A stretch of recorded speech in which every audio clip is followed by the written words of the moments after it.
Hello everyone, नमस्कार। स्वागत है आप सभी का लोधा जी क्लासेस के बीए प्लेटफॉर्म पर। बीए थर्ड ईयर में राजनीति विज्ञान के प्रश्न पत्र एक पर हमारा डिस्कशन चल रहा था, जिसके अंतर्गत दोस्तों हम भारतीय विदेश नीति का अध्ययन कर रहे थे। भारतीय विदेश नीति का ये 5वां टॉपिक होने जा रहा है और आज दोस्तों हम बात करेंगे इस टॉपिक के अंतर्गत भारत और पाकिस्तान के संबंधों के बारे में, जिसमें हम जानने का प्रयास करेंगे कि भारत और पाकिस्तान के मध्य में किस प्रकार के विवाद जो है प्राचीन समय में बने हुए थे। प्राचीन समय मत अर्थात कि वो प्राचीन समय जब भारत आज़ाद हुआ था, आज़ाद के बाद जब जैसे ही भारत और पाकिस्तान का बंटवारा हुआ था, उस समय से लेकर के अभी तक किस किस प्रकार के विवाद रहे हैं, वो किस किस प्रकार से जो है अभी तक इन दोनों देशों की नीतियों में संतुलन बनाने का प्रयास किया गया है, उन सब पर हम एक सामान्य दृष्टिकोण के तहत दोस्तों हम इसका अध्ययन प्रारंभ करते हैं, जैसा कि हमारे एग्जाम के दृष्टिकोण से आवश्यक होगा। चलिए दोस्तों, तो जैसा कि आप सभी को पता है कि फर्स्ट यूनिट हम कंप्लीट कर चुके थे। आज से हम जो है भारत की विदेश नीति के अंतर्गत, इंडियन फॉरेन पॉलिसी के अंतर्गत दोस्तों हम ये सेकेंड यूनिट स्टार्ट करने जा रहे हैं और इस सेकेंड यूनिट के अंतर्गत ही दोस्तों हमारा आज का ये पहला लेक्चर होने जा रहा है। पहला लेक्चर होगा दोस्तों जिसमें भारत और पाकिस्तान के संबंधों पर हम डिस्कस करेंगे। चलिए तो बढ़ते हैं सीधा सेशन में दोस्तों। शुरुआत करते हैं अपने सेशन की। आज के इस पूरे टॉपिक का जो सारांश है, वो सारांश व्याख्या ही हमारा सारांश है। आज के टॉपिक के अंतर्गत जो हमारा पूरा टॉपिक है भारत और पाकिस्तान के, देखिए जब आपके एग्जाम में इस प्रकार कोई क्वेश्चन आता है, भारत और पाकिस्तान के संबंधों के बारे में डिस्कस कीजिए, वर्णन कीजिए, समझाइए, जो भी है, तो इस प्रकार के क्वेश्चनों में सबसे पहले आपको व्याख्या करनी होती है। व्याख्या के बाद में उसके संबंधों के विभिन्न जितने भी पक्ष रहे होते हैं, उन पक्षों के बारे में बताना होता है और लास्ट में आपको दोस्तों निष्कर्ष पर पहुंचना होता है। तो इस प्रकार से कुछ स्टेप आपको फॉलो करनी होती है और उसी स्टेप के अंतर्गत ही, उसी स्टेप के फॉर्मेट में ही मैं आपके लिए आंसर लाने का प्रयास करता हूँ। चलिए तो व्याख्या से शुरुआत करेंगे हम आज के इस टॉपिक की, जो कि मेरे हिसाब से काफी इंटरेस्टिंग होने जा रहा है और आप लोगों के लिए भी कुछ नया टॉपिक नहीं होगा। ये काफी सारी बातें सुनी सुनाई आपको जो है यहाँ पर देखने को मिलेगी, लेकिन एक क्रम आपको यहाँ पर सीखने को मिलेगा। काफी सारी बातें ऐसी भी होगी दोनों देशों के मध्य में जो आपको पहले पता नहीं होगी, जो कि आज के इस लेक्चर में पता चलने वाली है। यकीन मानिए 2 लेक्चर इस टॉपिक पर होंगे दोस्तों। जैसा कि मैं आपको लास्ट लेक्चर अर्थात लेक्चर नंबर 4 में ही बता चुका था कि भारत पाकिस्तान संबंध के बारे में 2 लेक्चर आएंगे, 2 पार्ट में आएंगे। हम आज पहले पार्ट की बात कर रहे हैं, सेकेंड पार्ट में नेक्स्ट वीडियो में डिस्कस करेंगे। चलिए शुरुआत करते हैं दोस्तों। जैसा कि पूरा इंडिया, क्या पूरा विश्व भी जानता है कि 14-15 अगस्त 1947 को भारत आजाद हुआ था और आजाद होने के साथ ही ये 2 भागों में बंट चुका था और 2 भाग में बटा था भारत और पाकिस्तान के नाम से।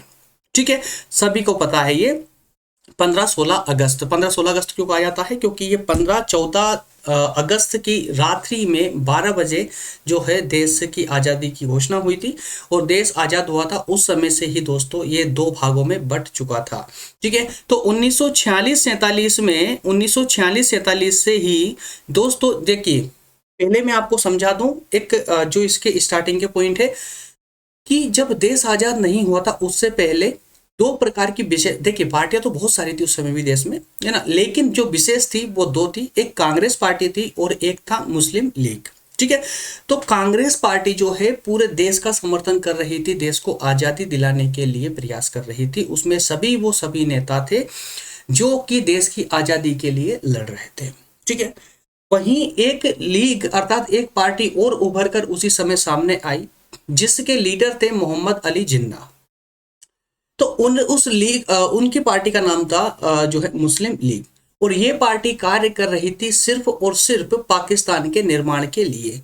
उनका कहना था कि मुस्लिम समुदाय के लोगों के लिए एक पृथक, एक अलग से एक देश का निर्माण किया जाए और उस देश का नाम होगा पाकिस्तान। तो ये सब कुछ पहले से ही उस लीग के द्वारा निर्धारित किया गया था और काफी दोस्तों काफी ज्यादा प्रयास किए गए उस पार्टी के माध्यम से, उस पार्टी के द्वारा पाकिस्तान बनाने के लिए, और उसके तहत ही, उसके प्रयासों के तहत ही जो है पाकिस्तान का निर्माण अर्थात कि पाकिस्तान के रूप में भारत का बंटवारा भी होता है। तो 1946-47 में मुस्लिम लीग ने पाकिस्तान बनाने के लिए कई सांप्रदायिक दंगे कराए। अब यहाँ पर एक डिफरेंस आपको ये देखने को मिलेगा कि जब कांग्रेस पार्टी देश की आज़ादी के लिए जंग लड़ रही थी, लेकिन वो जंग दोस्तों हिंसात्मक ना होकर के अहिंसा के आधार पर लड़ी जा रही थी, गांधी जी के मार्गदर्शन पे। ठीक है। वहीं मुस्लिम लीग को जब ऐसा लगा कि भारत का बंटवारा संभव नहीं हो पा रहा है, पाकिस्तान का निर्माण नहीं हो पा रहा है, तो मुस्लिम लीग ने 46-47 के दौरान ही दोस्तों कई जो है सांप्रदायिक दंगे करना प्रारंभ कर दिया। सांप्रदायिक दंगे का मतलब होता है जो है कि हिंदू मुस्लिम जो दंगे होते हैं उन्हीं दंगों को हम सांप्रदायिक दंगे बोलते हैं, जो दो धर्मों के मध्य में दंगे होते हैं। तो इस प्रकार के दंगे करवाना मुस्लिम लीग ने प्रारंभ कर दिया। तो पाकिस्तान की नींव ही दोस्तों इस प्रकार से एक जो है एक नफरत की आधार पर रखी गई थी। तो पाकिस्तान का जब बंटवारा हुआ, पाकिस्तान जब अस्तित्व में आया, तो पाकिस्तान का जो विभाजन हुआ था वही दोस्तों एक जो है एक नफरत के आधार पर हुआ था, एक नफरत को आधार बनाया गया था। जैसा आप सभी को पता ही है, मैं ज्यादा बताना भी नहीं चाहूंगा। और चूंकि उस समय की जब हम बात करते हैं तो हमारा जो है पूरा मन ही अजीब सा हो जाता है, पूरा स्थिति मतलब कहें कि एक अजीब सी हालत हो जाती है जब हम 1947 की बात करते हैं, बंटवारे के समय की बात करते हैं। उस समय की जो घटनाएं घटी हुई थी कि जिस प्रकार से पाकिस्तान से भारत आने वाले लोगों की ट्रेन में लाशें भरकर आ रही थी, और उसी चीज का दोहराव हिंदुस्तान से पाकिस्तान जाने वालों के साथ भी किया गया। तो वो दौर सोचिए कितना भयानक होगा। तो इसलिए वो दौर लगभग सभी जानते हैं, सभी को पता है, इसलिए ज्यादा डीपली इसको समझने के अपेक्षा हम सिर्फ इतना भी कर सकते हैं दोस्तों, जितना मैं आपके लिए पीपीटी में लाया हूं। सिर्फ इतना देख लीजिए आप कि 1947 में जब देश आजाद हुआ तो दो हिस्सों में बंट चुका था भारत पाकिस्तान। और इसी में साथ में बता सकते हैं पाकिस्तान का निर्माण क्यों हुआ था, तो मुस्लिम लीग के कारण हुआ था। मुस्लिम लीग ने कई प्रकार के सांप्रदायिक दंगे चालू कर दिए थे करवाना, जिसमें हजारों लाखों लोगों की जान जा रही थी, लेकिन फिर भी मुस्लिम लीग ने जो है इस प्रकार के दंगे नहीं रुकवाए। काफी सारे प्रयास कांग्रेस के द्वारा भी किया गया इनको रुकवाने का, लेकिन फिर भी जो है इस प्रकार के दंगे नहीं रुके। अंततः पाकिस्तान की मांग इतनी उग्र हो गई कि जो है कांग्रेस पार्टी को, कांग्रेस सरकार को जो है मजबूर होकर के फिर पाकिस्तान के नाम से उसका विभाजन करने के लिए स्वीकार मजबूर होकर होना पड़ा। तो इस आधार पर हम कह सकते हैं कि जो पाकिस्तान का बंटवारा हुआ था वो कहें कि पाकिस्तान की जो नींव डली थी वो नफरत के आधार पर डली थी, नफरत के ही आधार पर डली थी। और वही कारण है कि वही नफरत आज तक वर्तमान में भी बनी हुई है और भारत पाकिस्तान संबंधों को ठीक नहीं होने दे रही है। तो भारत और पाकिस्तान के बीच के जो विवाद थे, उन विवाद को हम कुछ बिंदुओं के माध्यम से बहुत अच्छे से समझ सकते हैं, और उन बिंदुओं को भी हम दोस्तों दो परिप्रेक्ष्य में देखेंगे। एक देखेंगे अतीत के मुद्दे अर्थात पुराने मुद्दे, और कुछ मुद्दे जो है वर्तमान के मुद्दे भी जो है हम डिस्कस करते हुए चलेंगे कि वर्तमान में कौन कौन से मुद्दे थे। तो दो प्रकार के मुद्दे हम यहाँ देखेंगे, और इन्हीं मुद्दों के द्वारा, इन्हीं बिंदुओं के द्वारा हम भारत और पाकिस्तान के बीच में संबंध को क्लियर कर पाएंगे, अच्छे से समझ पाएंगे। ठीक है, तो आज के इस लेक्चर में हम डिस्कस करेंगे अतीत के मुद्दों पर। जो अतीत के मुद्दों के अंतर्गत दोस्तों हमें 6.6 बिंदु नजर आ रहे हैं, इसी पर हम डिस्कस करेंगे। 6 में जैसे कि सबसे पहले हम बात करेंगे जूनागढ़ की, फिर हैदराबाद की, और जो पाकिस्तान से हिंदुस्तान से पाकिस्तान जो लोग विस्थापित हुए थे उनकी बात करेंगे।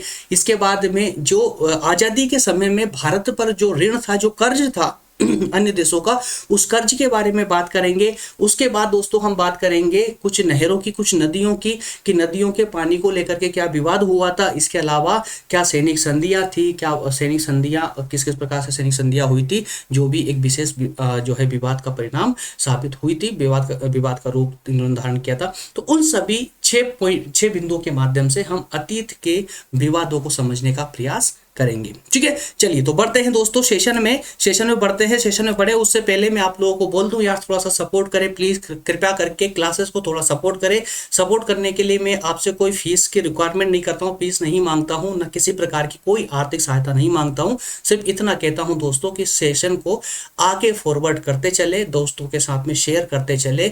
आप फेसबुक पर, व्हाट्सएप पर, जो जो आपके पास सोशल मीडिया के संसाधन है उन पर जो है शेयर करते चले, जिससे कि क्लासेस जल्दी से ग्रो करें। ठीक है, तो जितना प्रयास मैं अभी कर रहा हूं दोस्तों, हो सकता है बहुत जल्दी ही अगर ये शेयर होती, क्लासेस ज़्यादा अधिकतम लोगों तक पहुंचती है, तो मेरे ऊपर भी दबाव बनेगा अच्छे से और स्पीड से सभी सेशनों को लाने का, जिसके अंतर्गत कि हम जो है इस कुछ समय के अंदर ही सभी सब्जेक्टों को कवर करते हुए इसको कंप्लीट कर लें। चलिए शुरू करते हैं दोस्तों। पहला पॉइंट है हमारा जूनागढ़। क्या है जूनागढ़? तो जूनागढ़ को पढ़ने से पहले आप सबसे पहले दोस्तों इसको मैप के माध्यम से इसको समझ लीजिए, देख लीजिए कि ये जूनागढ़ था कहां पर। ठीक है, था या कहां पर है। नीचे छोटा सा मैप ये आपको दिख रहा है, ये छोटा सा मैप, ये इंडिया का मैप है, आप सभी जानते हैं। ठीक है, अब इंडिया में भारत के पश्चिम की ओर, भारत के पश्चिम की ओर पाकिस्तान के नीचे, पाकिस्तान के दक्षिण की ओर और मध्य प्रदेश और महाराष्ट्र से मिलकर महाराष्ट्र से जो है जुड़ा हुआ, जो सीमा को लगते हुए दोस्तों, ये पड़ता है आपका गुजरात। ठीक है, गुजरात। तो गुजरात आपने इंडिया के मैप में देख लिया है। अब ऊपर वाले मैप को देख के दोस्तों, तो ये पूरा गुजरात का मैप है, गुजरात का मानचित्र है। ठीक है, तो गुजरात के मानचित्र में विभिन्न जिले हैं, कई सारे जिले हैं। उन जिलों में से एक जिला है दोस्तों जूनागढ़। क्या नाम से है? जूनागढ़। अभी देखिए ये जूनागढ़, ठीक है ना, कहां पर है? गुजरात के दक्षिण की ओर। ठीक है ना, गुजरात के दक्षिण में कौन सा जिला है? जूनागढ़, गुजरात राज्य में। क्लियर है? अब जो है, अब स्लाइड पर आ जाइए। अब इसको थोड़ा सा पढ़ के देखें, अब आपको पूरा मैटर समझ आता चलेगा। देखिए, जूनागढ़ की जो दोस्तों रियासत थी, हम कब की बात कर रहे हैं? 1947 की, जब देश आजाद हुआ था उस समय की।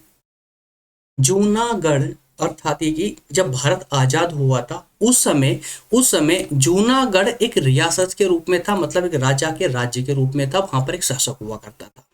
ठीक है, तो जूनागढ़ रियासत जो है गुजरात के कहां पर है? काठियावाड़ में थी, काठियावाड़ में थी। रियासत का नवाब एक मुस्लिम शासक हुआ करता था। कौन था? मुस्लिम शासक हुआ करता था।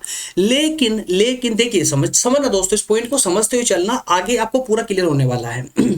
जो गुजरात का जूनागढ़ जिला था, या कहें कि रियासत थी, इस रियासत का शासक कौन था? मुस्लिम। लेकिन वहां जो जनता थी वो 90% जनता हिंदू हुआ करती। कौन थी? हिंदू। अब यहां पर समस्या ये आ जाती है दोस्तों कि जब देश आजाद हुआ तो प्रत्येक जिले से उसकी डिमांड पूछी गई थी। एक सेकंड दोस्तों, एक कॉल है अर्जेंट। बोलिए। जी हाँ, लेक्चर ले रहा हूँ, कॉल बैक करता हूँ मैं ना। ओके फ्रेंड्स, तो जब देश आजाद हुआ था तो उस समय प्रत्येक राज्य को अपने अनुसार जो है भारत पाकिस्तान में विलय होने के लिए स्वतंत्र, ब्रिटिश सरकार ने ऐसा स्टेटमेंट जारी किया था कि जो रियासत भारत में आना चाहे भारत में आ सकती है, और जो रियासत पाकिस्तान में जाना चाहे पाकिस्तान में आ सकती है। लेकिन सरदार पटेल के सहयोग से, उनके प्रयास से लगभग सभी रियासतें जो है भारत में विलय हो चुकी थी, भारत के विभिन्न अंग बन चुकी थी। वहीं पर जूनागढ़ जो रियासत थी दोस्तों, आपने मैप में देखा, ये जूनागढ़ रियासत यहाँ पर है, जबकि पाकिस्तान की शुरुआत ही यहाँ से होती है। ठीक है ना, इधर से होती है। ठीक है, इसके ऊपर था। देखिए यहाँ पर इंडिया वाले मैप में देखिए, पाकिस्तान की शुरुआत ही यहाँ से होती दोस्तों। ये पाकिस्तान, इस क्षेत्र में पाकिस्तान था। ठीक है, इस क्षेत्र में पाकिस्तान। तो लेकिन पाकिस्तान, अब समझिए जरा इस कहानी को, कि जूनागढ़ रियासत का जो शासक था, चूंकि मुस्लिम शासक था, वो चाहता था कि जो जूनागढ़ रियासत है वो पाकिस्तान में मिल जाए, पाकिस्तान में विलय हो जाए, जो किसी भी प्रकार से संभव नहीं था। संभव क्यों नहीं था? पहली बात तो जो जनता थी वो हिंदू जनता थी, जो कभी नहीं चाहती थी कि वो पाकिस्तान में जाए। ठीक है, वो दूसरा कारण था भौगोलिक कारण, कि भौगोलिक स्थिति के अनुसार भी देखिए पाकिस्तान ऊपर रह जाता है। अगर पाकिस्तान को जूनागढ़ आना पड़ेगा तो वो भारतीय सीमा से होकर अंदर आएगा। ठीक है ना, तो ये विवाद, अब इसको दिमाग में रखते हुए अब आगे बढ़ना। तो यहां पर मैंने क्या कहा कि जूनागढ़ रियासत जो है गुजरात के काठियावाड़ में थी, वहां का शासक मुस्लिम था, लेकिन 90% जो जनता थी वो हिंदू जनता थी। नवाब क्या चाहता था कि जूनागढ़ को पाकिस्तान में मिला दिया जाए, जबकि जनता नहीं चाहती थी। जनता चाहती थी कि इसे भारत का ही एक राज्य बनाया जाए। जूनागढ़ पूरी तरह भारत का हिस्सा था। पाकिस्तान में विलय भौगोलिक दृष्टि मतलब वही जो मैंने गैप बताया आप लोगों को, पाकिस्तान ऊपर और पाकिस्तान, अगर फिर मान लेते हैं कि जूनागढ़ को हमने पाकिस्तान में मिला भी दिया, तो पाकिस्तान जूनागढ़ आएगा कैसे? भारतीय सीमा से होकर अंदर आएगा। तो इसलिए भौगोलिक दृष्टि से भी ये संभव नहीं था। तो 20 फरवरी 1948 को क्या हुआ कि सरदार पटेल के प्रयास से ही, सरदार पटेल उस समय जो है दोस्तों विदेश मंत्री हुआ करते, रक्षा मंत्री हुआ करते थे, रक्षा मंत्री थे, और उन्होंने ही सब प्रयास किए कि जूनागढ़ रियासत में जनता से बात की, जनता को सहमत किया, जनता का जो है फीडबैक लिया कि जनता क्या चाहती है। तो जनता ने कहा कि हम जो है भारत में विलय चाहते हैं जूनागढ़ का। लेकिन शासक किसी भी प्रकार से इस बात के लिए राजी नहीं हुआ। तो फिर सरदार पटेल ने ही जो है यहाँ पर जन्म संग्रह की बात कही कि हम यहाँ पर जन्म संग्रह करवाएंगे और जन्म संग्रह जनता जिधर चाहे उधर जा सकती है। तो दोस्तों 20 फरवरी 1948 को जन्म संग्रह हुआ। जन्म संग्रह मतलब सिंपल है कि जनता की राय लेना, कि जनता किस ओर जाना चाहती है, ठीक है ना। तो इस प्रकार जन्म संग्रह हुआ और जब जन्म संग्रह हुआ तो 99% जनता ने जूनागढ़ को भारत में विलय होने की बात कही। और इस प्रकार से पाकिस्तान जो है, देखिए इस प्रकार से जो है जूनागढ़ का भारत में विलय जो है इस जन्म संग्रह के बाद में कर लिया गया, भारत में कर लिया गया। अब जैसे ही जूनागढ़ का विलय हुआ भारत में, वैसे ही पाकिस्तान विलाप करने लगा, रोने लगा, गिड़गिड़ाने लगा और कहने लगा कि ये तो हमारा जो है हमारी रियासत भारत ने छीन ली। अबे तेरे पास था क्या? तेरे पास था क्या? जिस जमीन पर तुम रहते हो वो जमीन हम लोगों ने दी है, तेरे पास था क्या? तेरी रियासत हम छीनेंगे। तो इस प्रकार से कई प्रकार के विलाप वो करता रहा और कहने लगा कि भारत ने जो है उसकी रियासत छीन ली। तो इस प्रकार के कुछ विवाद जो है यहाँ जूनागढ़ से भी बना हुआ था, ठीक है। इसके बाद में एक अन्य विवाद भी दोस्तों हैदराबाद को लेकर के हम देख सकते हैं, हैदराबाद को लेकर देख सकते हैं। हैदराबाद की अगर बात करें तो हैदराबाद को भी पहले आप जो है इंडिया के मैप में समझ लीजिए, ये हैदराबाद था कहाँ पर, ठीक है। हैदराबाद दोस्तों, हैदराबाद जो है ये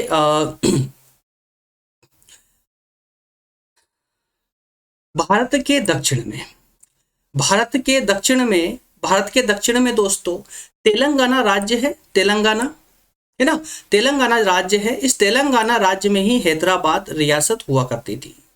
कहाँ पर? तेलंगाना राज्य में हैदराबाद रियासत हुआ करती, जो कि आज एक बहुत दक्षिण भारत का एक फेमस शहर के नाम से प्रसिद्ध है। तो ये हैदराबाद रियासत की कहानी है। अब जरा इस कहानी पर आइए तो देखिए, यहाँ पर भी दोस्तों जूनागढ़ की ही तरह हैदराबाद रियासत का शासक भी जो है एक मुस्लिम शासक था और यहाँ जनता, अधिकतम जनता कौन थी? हिंदू जनता थी। लेकिन हैदराबाद का निजाम चाहता था कि हैदराबाद को स्वतंत्र रखा जाए। तो हैदराबाद के निजाम ने ये कहा था कि हम पाकिस्तान में जाएंगे और ना ही भारत में जाएंगे, हम स्वतंत्र रहना चाहते हैं। तो भारतीय सरकार ने अर्थात कि सरदार पटेल ने भी कहा कि ठीक है भाई, आप स्वतंत्र रह लो, जबरदस्ती नहीं कर सकते। क्यों? क्योंकि ब्रिटिश लोग जो है ये नियम बना गए हैं कि जो चाहे स्वतंत्रता के अपने अनुसार किसी भी देश में विलय कर सकते हैं, अपना स्वतंत्र रख सकते हैं। तो इन्होंने स्वतंत्र रहने का कहा। तो सरदार पटेल चूंकि बहुत दूरदर्शी इंसान थे, उनको पहले ही वो भाप गए थे कि ये अधिक समय तक जो है स्वतंत्र नहीं रह पाएगा, इसे भारत में झक मारा के आना ही पड़ेगा। कारण क्या है बताता हूं मैं आपको। तो जैसे ही इस यहाँ के निजाम ने, हैदराबाद के निजाम ने कहा कि हम जो है स्वतंत्र रहना चाहते हैं, वैसे ही दोस्तों उसके जस्ट तुरंत बाद ही कई प्रकार के यहाँ पर जो है विवाद होने लगे, कई प्रकार के विवाद होने लगे। इस राज्य में ही, रियासत में ही कई प्रकार की साठगांठें होने लगी, कई प्रकार से दबाव पड़ने लगे, कई प्रकार की हिंसात्मक क्रियाविधियां होने लगी, हिंसात्मक कार्य होने लगे। जनता को बिना कारण के ही वहां पर मारा जाने लगा। जैसे कि जनता चाहती थी कि भारत के अन्य राज्यों की तरह हैदराबाद को भारत में मिला लिया जाए। तो इसी बीच हैदराबाद का जो नवाब था पाकिस्तान के साथ में साठगांठ करने लगा। अब जैसे ही दोस्तों हैदराबाद में कई प्रकार की हिंसाएं होने लगी, है ना, तो वो निजाम जो था वो ही भाप चुका था कि अगर इसी प्रकार से हिंसात्मक कार्य यहाँ हैदराबाद में चलते रहे तो भारत सरकार चुप नहीं बैठेगी। और अगर भारत सरकार ने सैनिक कार्रवाई कर दी, अर्थात कि हैदराबाद में अगर सैनिक पहुंचा दिए, तो फिर पाकिस्तान तो क्या विश्व का कोई देश कुछ नहीं कर पाएगा। क्यों? क्योंकि सभी को जो है अपनी भारत चूंकि जो है स्वतंत्र हो चुका था, भारत स्वतंत्र हो चुका था, तो भारत के आंतरिक मामलों में कोई हस्तक्षेप करेगा नहीं, ठीक है। और पाकिस्तान की औकात नहीं थी कि वो भारत के आंतरिक मामलों में हस्तक्षेप कर सके। तो ये बात जो है निजाम बहुत पहले समझ चुका था और इसी कारण से अब उस निजाम ने पाकिस्तान के साथ उठना बैठना प्रारंभ करके और अब जो है इन दोनों के बीच में बातचीत चालू हो गई कि किस प्रकार से हैदराबाद को पाकिस्तान का अंग बनाया जाए या पाकिस्तान में मिलाया जाए। तो इसी बात को सरदार पटेल भाप गए और उन्होंने 1948 में कुछ फरमान भी भेजे इनको जो है निजाम को, हैदराबाद के निजाम को, लेकिन उन्होंने इग्नोर किया, भारत सरकार की कोई बात को नहीं माना। इन सब बातों को देखते हुए जनता में अर्थात हैदराबाद में शांति स्थापित करने के लिए, ताकि जनता को बिना कारण के ना मारा जाए, शांति स्थापित करने के लिए सरदार पटेल ने जो है सैनिक कार्रवाई की, सेना को जो है हैदराबाद भेजा और अंततः परिणाम ये निकला कि सैनिक कार्रवाई के तहत जो है हैदराबाद पूरी तरह से फिर आजाद हुआ, मुक्त हुआ और हैदराबाद को भी भारत का अंग बना लिया गया। हैदराबाद को भी भारत में मिला लिया गया। ठीक है, तो इस विवाद के कारण भी पाकिस्तान का विलाप कंटिन्यू रहा, चलता रहा। ठीक है ना। चलिए नेक्स्ट में इसके बाद में बात करेंगे विस्थापितों की समस्या। अब जरा दोस्तों इसमें भी आपको स्वयं से कुछ समझने की आवश्यकता है। मैं चूंकि ये जो पॉइंट लेकर आया हूं ना, ये अपने आप में इतने बड़े पॉइंट है कि अगर सिर्फ इन एक पॉइंट को समझाएं तो एक पॉइंट पर ही 1 घंटे का लेक्चर हो सकता है अगर हम पूरे विस्तार से बात करें तो। लेकिन चूंकि देखिए अब आपको यहाँ एग्जाम के अनुसार ही पढ़ना है, लेकिन समझते हुए भी चलना है, तो मैं जितना समझा रहा हूं वो पर्याप्त है। स्लाइड में जो दिखा रहा हूं वो आपके एग्जाम के लिए पर्याप्त है। ठीक है ना। इसकी डिटेल में अगर बात करेंगे, जैसा मैंने अभी कहा आपसे कि एक पॉइंट में जैसे विस्थापितों की समस्या है, तो इस विस्थापितों की समस्या पर भी अगर हम बात करेंगे तो 1 घंटा इसी में निकल जाएगा, लेकिन फिर भी ये टॉपिक खत्म नहीं होने वाला है। इसलिए जितना संभव हो अनावश्यक बातों को हटाते हुए जो जरूरी बातें हैं बताने की, वो मैं आपके लिए यहाँ पर लेकर आया हूँ। ठीक है, चलिए विस्थापितों की समस्या का मतलब ये हुआ कि जब देश का बंटवारा हुआ था, भारत और पाकिस्तान 2 स्वतंत्र राज्यों के रूप में उभरे थे, बने थे, उस समय स्पष्ट कह दिया था कि जो चाहे पाकिस्तान में रह सकता है, जो चाहे हिंदुस्तान में रह सकता है। जबकि हमारे कांग्रेस पार्टी में ही कुछ नेता ऐसे थे जिन्होंने स्पष्ट तौर पर कहा था कि अगर आप पाकिस्तान मुस्लिम लीग को दे ही रहे हो तो कुछ नियम के तहत दो, कुछ पाबंदियां लगा कर दीजिए, जो कि अपने जो है उस नियमों में वो बंद कर रहे, संधि कर दीजिए। लेकिन कांग्रेस में कुछ नेता ऐसे भी थे जो बहुत ज्यादा जो है नरम दिल के थे, जो कहते हैं नरम दल वाले नेता थे। तो उन नेताओं ने कहा कि नहीं, दोनों देशों की अपनी अपनी स्वतंत्रता के अनुसार जो जनता चाहे पाकिस्तान में जा सकती है, जो चाहे वो हिंदुस्तान में रह सकती है। तो जो पाकिस्तान के क्षेत्र में पहले बसते थे, जैसे कि अधिकतम हिंदू संप्रदाय के, तो कई और भी संप्रदाय के थे, ऐसा नहीं है कि वहां से कुछ पाकिस्तान से कुछ मुस्लिम संप्रदाय के लोग भी हिंदुस्तान आए थे उस समय। तो जो हिंदुस्तान आना चाहते थे और जो हिंदुस्तान से पाकिस्तान जाना चाहते थे, उन्हीं लोगों को हम यहाँ कहते हैं विस्थापित। विस्थापित मतलब एक स्थान छोड़कर दूसरे स्थान पर जाने वाले। ठीक है, तो उनकी समस्या क्या थी, जरा यहाँ पर आइए देखिए कि पाकिस्तान से भारत में जितने लोग आए थे उन लोगों ने पाकिस्तान, जरा समझिए दोस्तों, यहाँ पर पाकिस्तान से भारत आए विस्थापितों ने 3000 करोड़ रुपए की संपत्ति छोड़ी।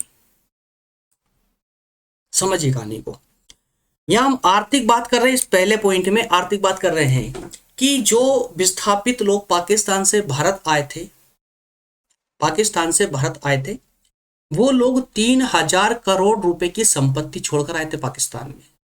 जबकि जो विस्थापित लोग हिंदुस्तान से पाकिस्तान गए थे, वो मात्र 300 करोड़ की संपत्ति छोड़कर गए थे हिंदुस्तान में। कितना बड़ा डिफरेंस है दोस्तों, कितना बड़ा डिफरेंस है, 2700 का डिफरेंस है। कितने का, 2700 करोड़ का डिफरेंस है। वो 2700 करोड़ आज के समय में एक छोटी सी संपत्ति लगती है, लेकिन 1947 के अनुसार देखिए आप लोग, तो उस समय कितनी बड़ी संपत्ति होगी है। तो एक ये है ना, ये एक गैप को समझते हुए चलना, आगे बहुत सारा काम आने वाला है ये गैप भी आपको। तो विस्थापितों की समस्या एक ये थी कि जब पाकिस्तान से भारत में आने वाले लोग जब आ रहे थे, तो वो वहां पर जो संपत्ति छोड़कर आए थे वो 3000 करोड़ की थी, और भारत से जो पाकिस्तान जा रहे थे वो लोग भारत में सिर्फ 300 करोड़ की संपत्ति छोड़कर गए। तो ये जो संपत्ति का गैप था, इस संपत्ति के गैप को खत्म करने के लिए, या कहें कि इस समस्या का समाधान करने के लिए कुछ बैठकें हुई थी। लेकिन मैं एक बात आपको एडिशनली बता दूं कि जब देश आजाद हुआ, देशों दोनों का बंटवारा हुआ था, तो अगर पाकिस्तान को भारत से कुछ लेना होगा तो वो इतनी डींगे हाँकता था, पूरी दुनिया में प्रचार करता फिरता था कि मुझे हिंदुस्तान से जो है 1 करोड़ रुपए लेना है, या 10 करोड़ लेना है, या फलाना ढिमका जो भी लेना है, लेकिन भारत दे नहीं रहा है। ठीक है, लेकिन जब भारत की बारी आती थी लेने की, तो वो कभी मुंह ही नहीं खोलता था, कभी उसने मुंह नहीं खोला। और चूंकि अब तो यहाँ पर 2700 करोड़ रुपए का सवाल था जो पाकिस्तान को भारत को देने पड़ते, इस कारण से बैठकें तो हुई, लेकिन किसी बैठक का कोई मतलब नहीं हुआ। पाकिस्तान की नीयत में ही खोट आ चुकी थी, और इस खोट के कारण ही, और चूंकि पाकिस्तान की नीयत में तो आज तक खोट है, तो उस खोट के कारण ही दोस्तों इस समस्या का कभी हल निकल ही नहीं पाया। ये अकेला मात्र नहीं है, ये अकेला दान नहीं है, हजारों लाखों दान दिए हैं भारत ने तो पाकिस्तान को, वो तभी जाकर के तो ये पनपा है ना? लेकिन क्या क्या उसके पास में, चलिए ठीक है। तो ये थी एक विस्थापितों की समस्या शॉर्ट फॉर्म में, इससे ज्यादा आवश्यकता नहीं पड़ेगी आपको लिखने की। इसके अलावा ऐतिहासिक तत्वों की अगर दोस्तों हम यहाँ बात करें तो भारत की विदेश नीति के निर्धारण में ऐतिहासिक परंपराओं का भी एक बड़ा योगदान रहा। किसका? ऐतिहासिक परंपराओं का। प्राचीन काल से ही भारत की नीति कैसी रही है? शांति प्रिय रही है। हमने किसी भी देश पर प्रभुत्व स्थापित करने का प्रयास कभी नहीं किया। हिंदू सभ्यता का चरित्र, उसकी विशेषता जैसे शांति, समन्वय और सहिष्णुता की भावनाएं हमारी विदेश नीति का बहुत बड़ा आधार रही है। एक मिनट दोस्तों, एक मिनट स्लाइड कुछ शायद मिस हो रही है, मैं 1 मिनट चेक कर रहा हूं, चालू रखिएगा आप लोग, है ना। 1 मिनट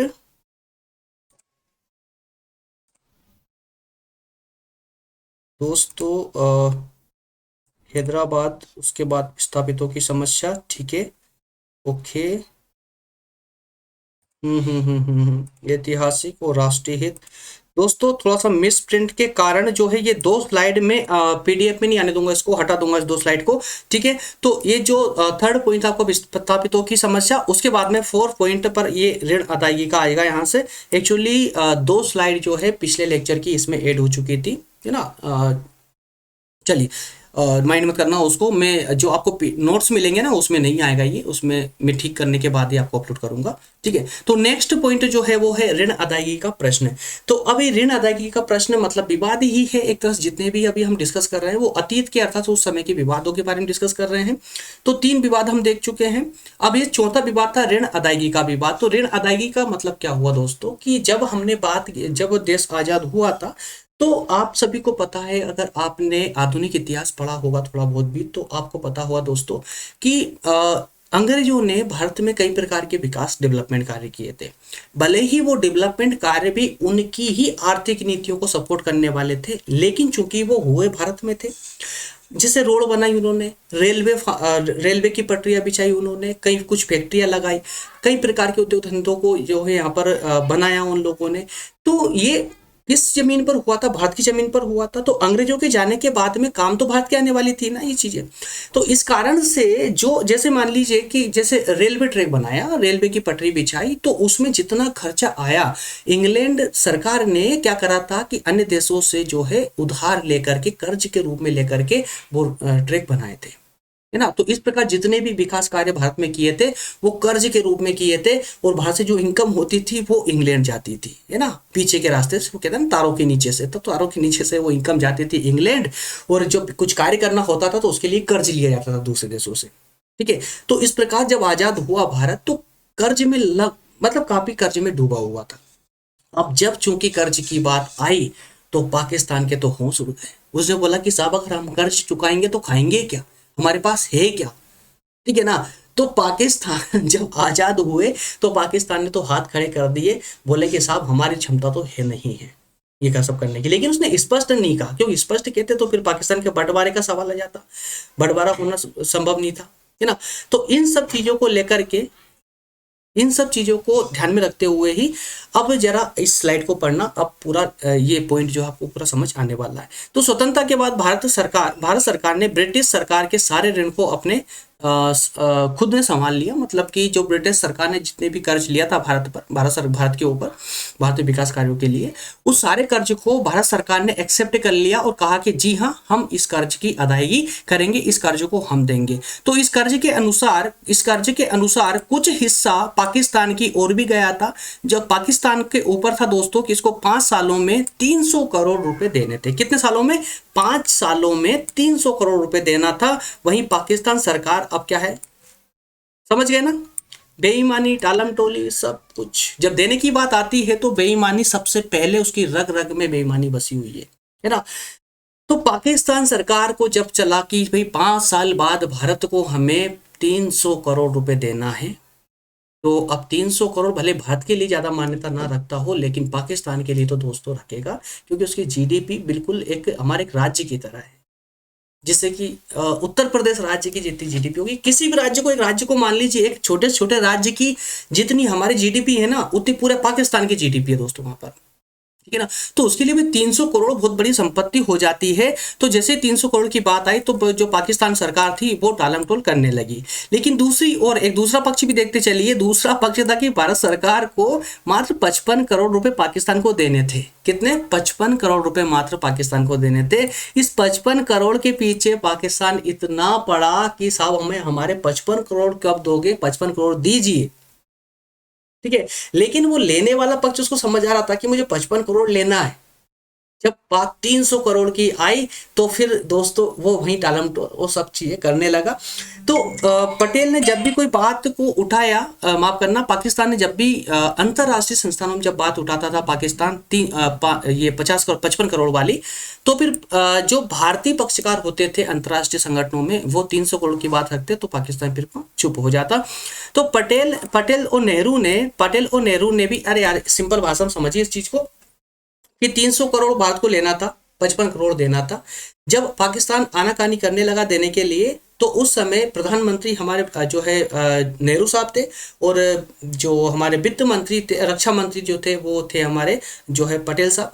तो इन्होंने जी हाँ, है ना, तो इन्होंने जो है एक डिस्कशन लिया, सोचा कि जब पाकिस्तान हमें हमारे 300 करोड़ नहीं दे रहा है तो फिर इसको 55 करोड़ क्यों दिए जाए। तो इस बात में जो है भारतीय सरकार भी नहीं चाहती थी कि अब उसको किस पैसे दिए जाए, है ना, दिए जाए। तो इस कारण से दोस्तों ये नेहरू और पटेल तो चाहते थे कि ये पैसा उनको ना दे, लेकिन हमारे गांधी जी की नीतियां कुछ ऐसी थी कि गांधी जी ने इन पर दबाव बनाया कि नहीं साहब उसके 55 करोड़ उसके दे दो, नहीं तो वो भूखे मर जाएगा, पहनने के लिए कपड़े भी नहीं होंगे उसके पास में, तो उसको उसके 55 करोड़ दे दो। वो 300 करोड़ नहीं आ रहे, वो उसकी बात की बात है, 55 करोड़ तो दो उसे।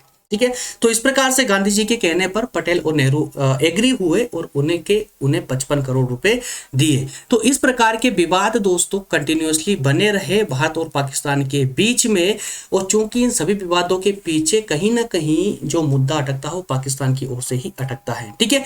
नेक्स्ट एक और अन्य मुद्दा आपको जो देखने में मिल रहा है दोस्तों, वो नहरी पानी विवाद है। नहरी पानी विवाद मतलब सिंपल सी बात है कि हमारे उत्तर भारत में जो नदियां हैं, उत्तर भारत में कुछ 5 नदियां हैं दोस्तों, जैसे कि सिंधु नदी आती है। सिंधु नदी में कुछ 5 नदियां मिलती है, जैसे कि झेलम है, चिनाब है, रावी, ब्यास, सतलज, 5 नदियों का संगम होता है और ये मिलती है सिंधु नदी में। ठीक है ना। अब ये सिंधु नदी पाकिस्तान में होकर बहती है। ठीक है। तो अब समस्या एक इनको पाकिस्तान को ये लगने लगा कि भाई ये जो नदियां हैं ये भारत से निकल करके पाकिस्तान में आई है सिंधु नदी, भारत जब चाहे तब इसका पानी रोक सकता है। और यकीन मानिए अगर भारत इसका पाकिस्तान का पानी रोक देना तो 80% पाकिस्तान बिना पानी के मर जाएगा। लड़ाई लड़ने की भी जरूरत नहीं है पाकिस्तान को मारने के लिए। क्या समझ रहे हैं आप? सेना को गोली चलाने की आवश्यकता नहीं है। अगर पाकिस्तान को मारना है ना तो सिंधु नदी का पानी रोक दीजिए, पर्याप्त है उन लोगों के लिए, मर जाएंगे वो, क्योंकि कहीं से, और इनका चरित्र इतना गंदा है ना कि इनको कहीं और से सहायता मिलने वाली नहीं है, कहीं से सहायता मिलने वाली नहीं है। ये सिंधु नदी ही है जो पाकिस्तान को जिंदा रख रही है। ठीक है ना। तो ये दोस्तों सिंधु नदी, तो यहाँ पर इनको एक भय हुआ पाकिस्तान को, लेकिन भारत ऐसा नहीं है। जियो और जीने दो को सिद्धांत पर कार्य करता है भारत, वसुधैव कुटुंबकम की नीति को अपनाता है भारत। इस कारण से भारत ने स्पष्ट कर दिया, और वो भी एक समझौते के तहत। अब इस स्लाइड को पढ़िए तो आपको पूरा समझ आएगा। ये स्वतंत्रता के बाद भारत और पाकिस्तान के बीच में तनाव के मुख्य बिंदु नहर का पानी भी रहा है। विभाजन में पंजाब भी 2 गुटों में बंट गया था। जो पंजाब था दोस्तों, देखिए जो नदियां का जो ये आपको ये दिख रहा है ना, ये पूरा क्षेत्र नदियों का क्षेत्र दिख रहा है। जैसे ये ऊपर झेलम नदी आ रही है, ये चिनाब आ रही है, रावी है ना, सतलज, ये ऊपर ब्यास नदी है यहाँ पर। तो ये नदियों का जो आपको ये पूरा जाल दिख रहा है ना, ये पूरा लगभग काफी पंजाब में फैला हुआ है। लेकिन जैसे विभाजन हुआ तो पंजाब को भी 2 भागों में बांटा गया था। मतलब पंजाब भी कटकर आधा पंजाब पाकिस्तान में और आधा पंजाब हिंदुस्तान में आ चुका था। ठीक है ना। तो पंजाब भी जो है 2 गुटों में बंट गया था। अब इस पंजाब के बंटने से क्या हुआ कि सतलज, ब्यास, रावी जो नदियां थी, इन नदियों का भी विभाजन हुआ। तो इन नदियों में दोस्तों सतलज, ब्यास और रावी, देखिए यहाँ पर देखिए दोस्तों आप, सतलज नदी, ये सतलज नदी है नीचे वाली, ये सतलज नदी है, ये सतलज, ब्यास और रावी, ये तीन नदियां दोस्तों, ये भारत में, ये देखिए ये मैप दिख रहा है आपको व्हाइट, ये व्हाइट जो दिख रहा है ना, ये पूरा भारत है, ये पूरा भारत का मैप है, ये इधर का, ये पूरा भारत है। और वहीं जो ये हल्का सा ब्लू दिख रहा है आपको, ये है पाकिस्तान। ठीक है ना। तो ये जो नदियां यहाँ पर निकली थी, सतलज रावी ब्यास नदी, ये भारत में थी। और इनमें जो नहरें बनाई गई थी पानी लाने के लिए, वो 25 नहरें थी। उन 25 नहरों में से 20 नहरें भारत में आ चुकी थी। मात्र 5 नहरें थी जो पाकिस्तान के क्षेत्र में थी, 20 नहरें भारत में थी।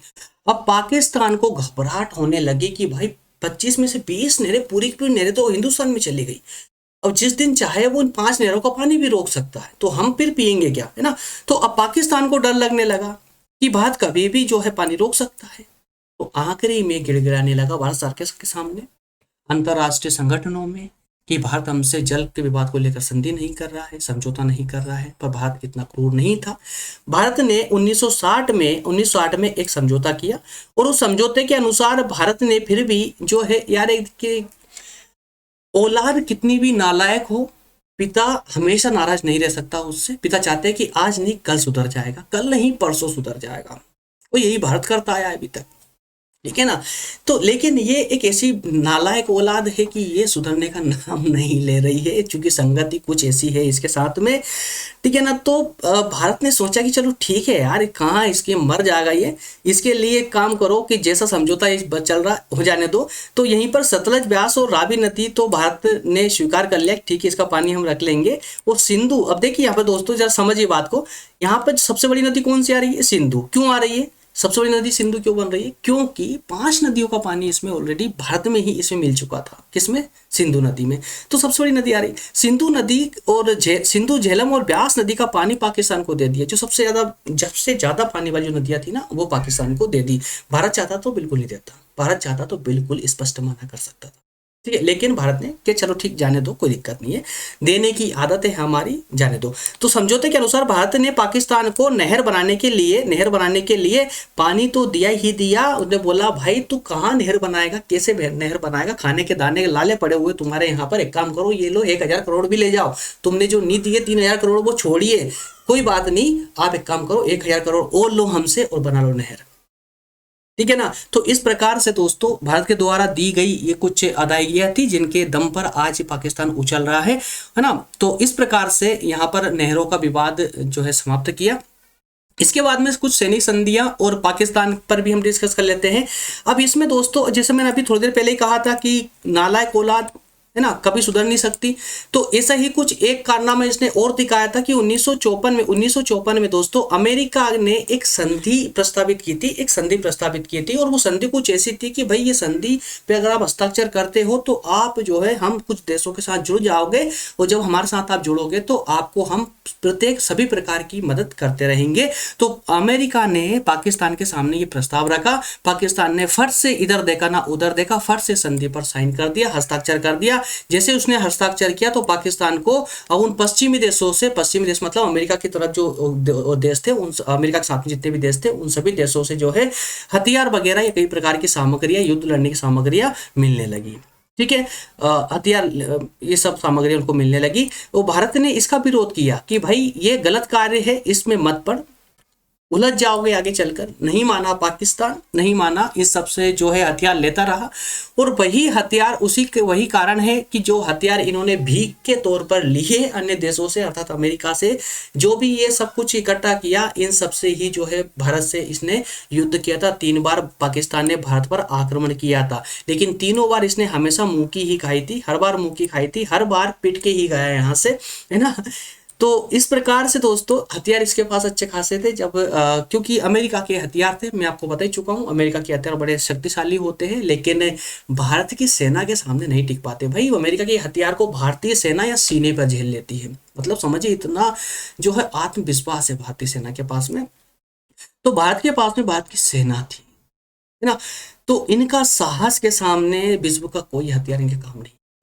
तो पाकिस्तान ने कुछ ऐसी हरकतें की थी, भारत ने खूब समझाया, लेकिन वो नहीं समझा। तो भारत ने भी कई प्रकार के कदम पाकिस्तान को के विरुद्ध में उठाए थे। जैसे यूएन में जो है पाकिस्तान को आतंकवादी देश घोषित करने के लिए यूएन को मजबूर किया। ब्लैक लिस्ट में जितनी भी बार पाकिस्तान डला है वो भारत के ही कारण डला, भारत ने ही डलवाया है उसको, है ना।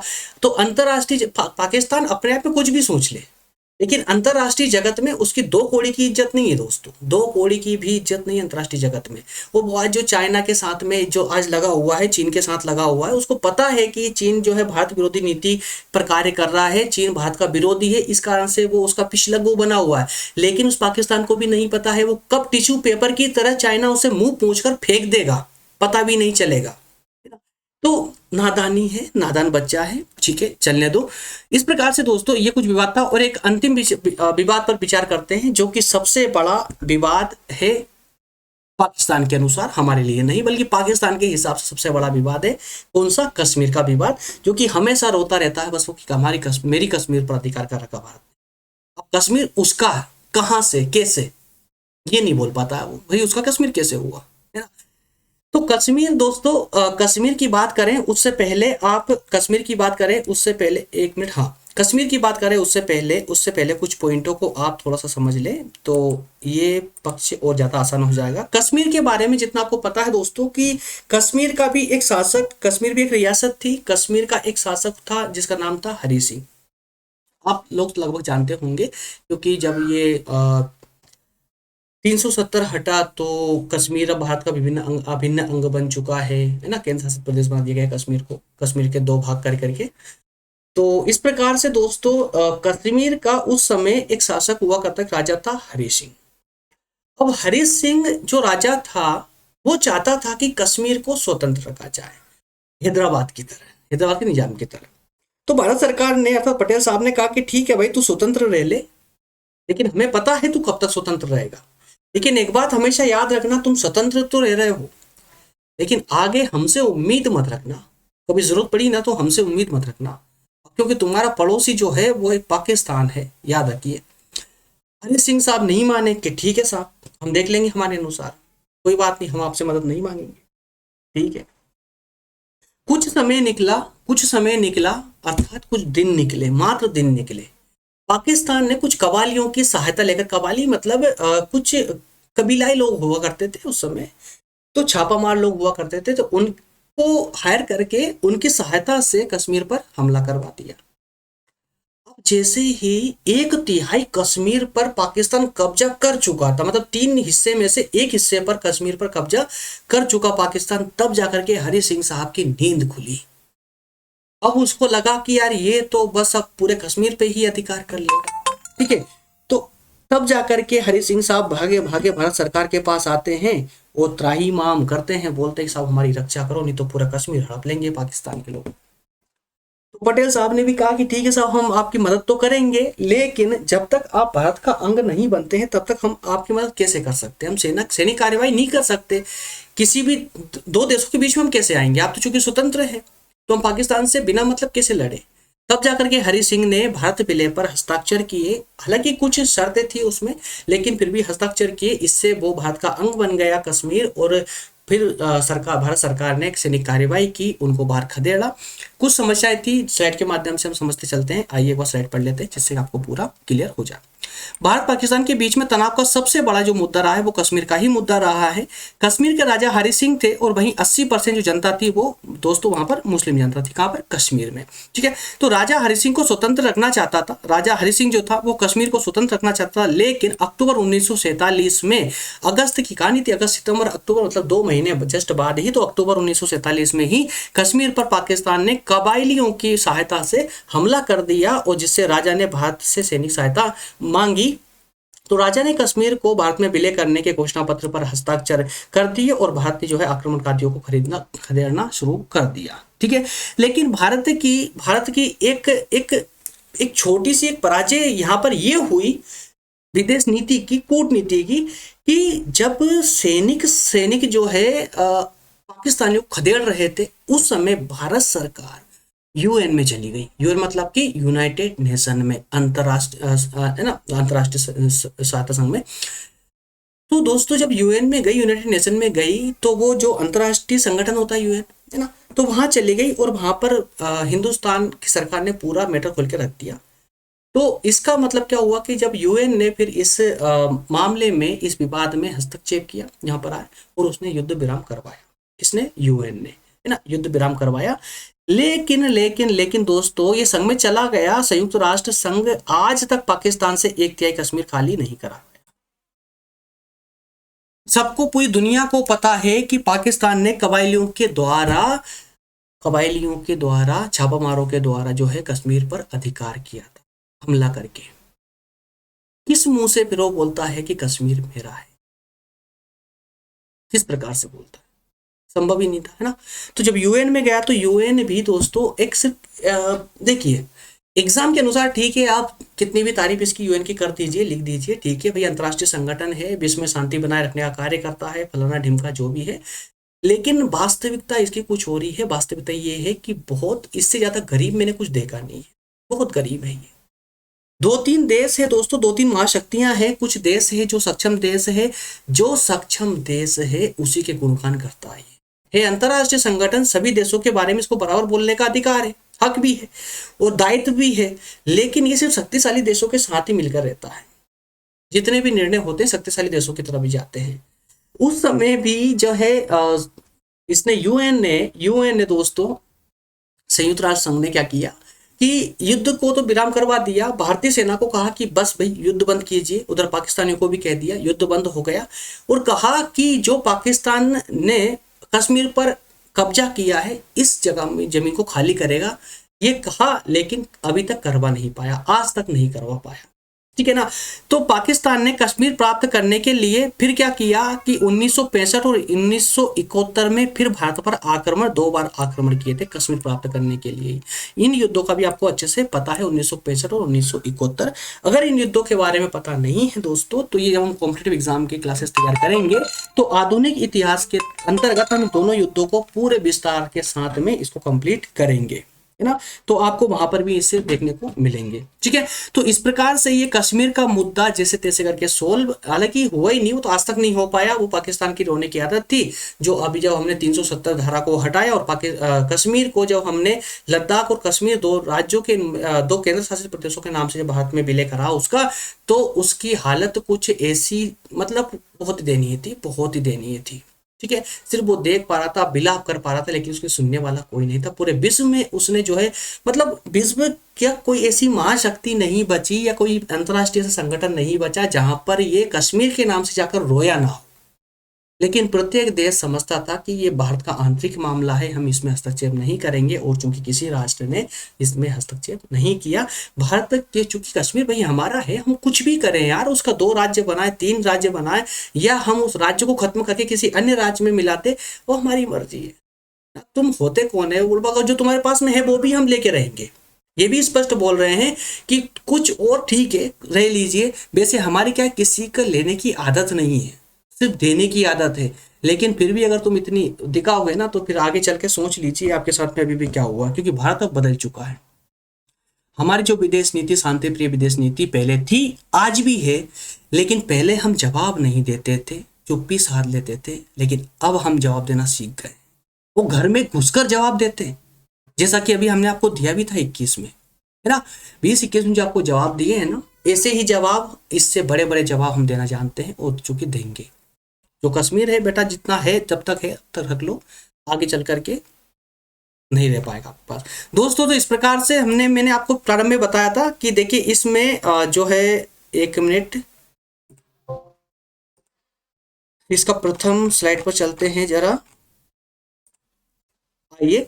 तो इसमें देखिए हम मैंने आपको बताया था कि इसमें जो है 2 प्रकार से हम इसको डिस्कस करने वाले थे, अतीत के मुद्दे और वर्तमान के मुद्दे, ठीक है। तो अतीत के मुद्दों पर हम डिस्कस कर चुके हैं, क्योंकि क्लास लंबी हो जाएगी, इस कारण से ये पार्ट 1 में हमने अतीत के मुद्दों पर डिस्कस किया है कि कौन कौन से विवाद हमारे और पाकिस्तान के साथ में बने रहे हैं। इसके बाद में कुछ वर्तमान के मुद्दे भी है, वर्तमान के विवाद भी है। तो इन विवादों पर, ये चूंकि 7 विवाद वर्तमान के हैं, तो इन पर हम नेक्स्ट पार्ट में डिस्कस करेंगे। नेक्स्ट पार्ट की लिंक आपको डिस्क्रिप्शन में भी मिल जाएगी, और एंड जब अभी जो एंड चल रहा है, तो इसके जो आपको जो है दोस्तों स्क्रीन पर भी इसका पार्ट, सेकंड पार्ट दिख रहा होगा, उस पर भी आप क्लिक करके यहाँ से भी ले सकते हैं। बाकी डिस्क्रिप्शन में लिंक है आपको, या प्ले वीडियो की प्ले लिस्ट में चले जाइए, वहां से ओपन कर लीजिए, चलेगा आपका, ठीक है। तो यहाँ से आप सेकंड पार्ट को यहाँ से तुरंत स्टार्ट कर दे, इसको भी देके तभी जाकर के आपका ये भारत पाक संबंध वाला जो चैप्टर है हमारा ये कंप्लीट हो पाएगा। ठीक है दोस्तों, जो नए दोस्त हैं उनके लिए एक अनाउंसमेंट है छोटा सा कि बहुत जल्दी दोस्तों हमारे कॉम्पिटिटिव एग्जाम के तैयारी करवाने के लिए एक नया चैनल स्टार्ट होने जा रहा है। और वो नया चैनल दोस्तों उसमें सभी कॉम्पिटिटिव एग्जाम की तैयारी हम कराएंगे, जिसमें कि 10 सब्जेक्ट मेरे द्वारा ही पढ़ाए जाएंगे। आपको 10 सब्जेक्ट है जो सभी कॉम्पिटिटिव एग्जाम के लिए आवश्यक है। उन सभी कॉम्पिटिटिव एग्जाम की तैयारी के लिए 10 सब्जेक्ट जो जरूरी है उन सब पर हम 1 बाय 1 करके अध्ययन करना स्टार्ट करेंगे। तो जिसको भी हमारे साथ जुड़ना है, जो कॉम्पिटिटिव एग्जाम की तैयारी करना चाहते हैं, वो उस पर ज्वाइन कर ले। चैनल का नाम है दोस्तों प्रज्ञान हिंदी जी के। डिस्क्रिप्शन में उसकी लिंक भी मिल जाएगी, वहां से भी आप उसको ज्वाइन कर सकते हैं, सब्सक्राइब कर सकते हैं। निःशुल्क है पूरी तरह से, जहां क्लास नोट्स वगैरह सब कुछ आपको एक ग्रुप के माध्यम से प्रोवाइड की जाएगी। ठीक है, मिलते हैं दोस्तों नेक्स्ट सेशन में। नेक्स्ट सेशन होगा हमारा शिमला समझौते पर, अर्थात कि सेकंड पार्ट के बाद बता रहा हूं मैं। सेकंड पार्ट जब हो जाएगा इसका कंप्लीट, तो उसके बाद में जो हमारा नया टॉपिक होगा वो शिमला समझौता होगा। शिमला समझौता में क्या क्या विशेषताएं थी, सब कुछ पर हम बात करेंगे। मिलते हैं नेक्स्ट पार्ट में, तब तक के लिए आप सभी का धन्यवाद। Thank you.